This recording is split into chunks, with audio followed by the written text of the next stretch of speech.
escaped from Vietnam at the age of 14, and by myself because my mom doesn't have enough money for taking all 4 children on the boat.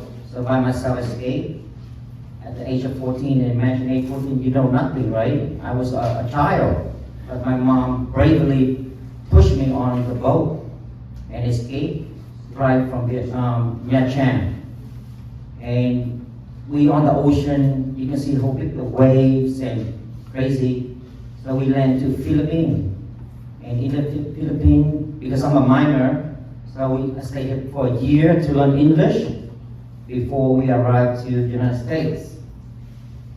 So when I arrived in the United States, I thought it's a heaven, but no, it's not. It was hell.